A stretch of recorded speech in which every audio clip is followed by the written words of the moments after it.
ka na? Panalo ka na? Hindi mo na sila kailangang pagtsagaan. Pagbubukan yan. Hindi ko pa napanalo ang laban eh. Unang hakbang pa lang yung kasal namin ni Robo. Ang susunod niyan, ipaparamdam ko kay Gina na akong reyna dito. At pagkatapos, gagatasan natin tong pamilyang to. Kukunin natin ng lahat ng meron sila. Tapos yayaman na tayo. Papahirapan ka sila.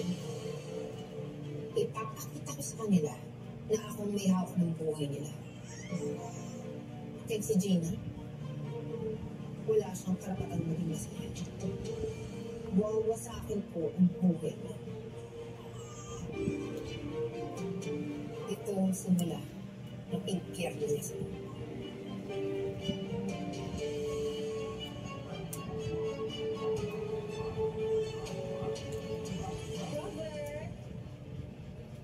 Robert? Mindy? Hello?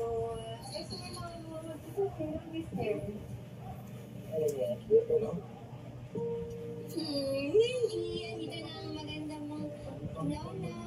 Lola nga, oh. Oo, kamukha ko kaya pala maganda. Ang ganda-ganda mo, Mindy.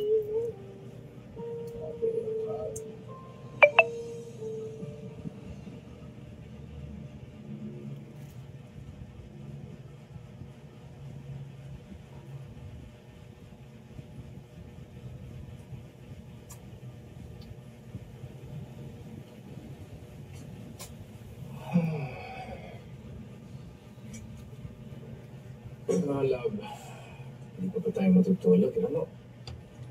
Pagod na yung mga mata ko eh. Alam mo na ba? Alam mo maganda ba? Pikit ka na. Wala. Hindi talaga tayo titira. Oo naman, siyempre. Kaya natin ito. Iba kasi yung pakiramdam ko eh. Pero bang nasita lang ako dito? Ako pa naman. Naninibago ka lang. Basta saan ka rin natawagin mo itong bahay mo. Hindi lang po. Para kasi, alam mo yun, lahat ng dito, parang hindi ako. Kasi kailangan lang konting touch ng Betsy dito. Lord, okay lang ba? Take po yung bahay kahit konti. Para naman maging komportable ako at tingin ko bilong ako dito.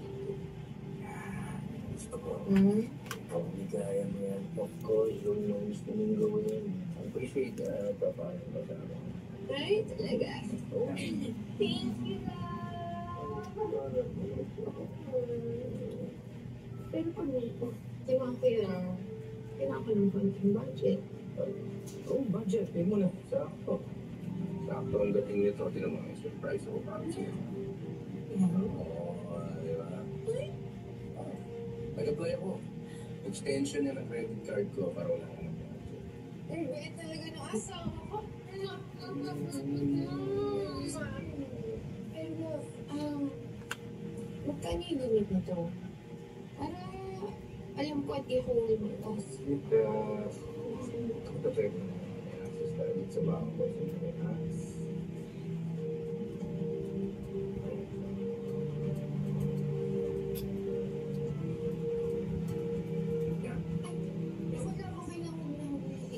Okay lang. Kahit magkano naman okay lang sa akin. Kunti lang naman yung bibilin ko eh. Wow. Naisip mo ako kahit sa sabihin natin mo. Actually, isipin kita. Gagawin ko lahat. Pag masaya ka. Alicia, huwag kayong malikot ha.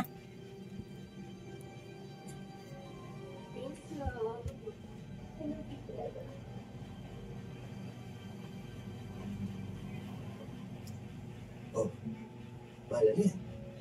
Yes. Jeff ni Betsy. Galing Bali daw. Ni Betsy galing yan. Para magdadi mo bumili niya. Siya daw. Malay natin, she's trying to be nicer. Like me. Sorry, Mala. Hindi lang talaga ako mapaniwala nagbago na si Betsy. Alam kong mahirap. Pero I wanna keep my promise sa dad ko na maging Magkasundo kami. Kahit napaka-challenging yan. Pero hindi pa rin dapat mawala yung pag-iingat natin. Aware naman tayo sa nangyari natin, di ba? Sabihin na lang natin, mataas ang ambisyon ni Betsy. At may opportunity na siya ngayon. We all know na talagang ambisyon na dahil sa inyo naman. Wala naman masama doon eh. Basta paghirapan niya. Huwag niya gamitin yung pagiging asawa niya para pagkatawin yung dati ko. Oh, katulog lang yan. Just lang ako.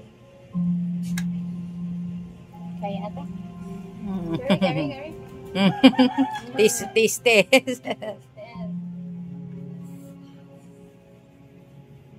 Wow.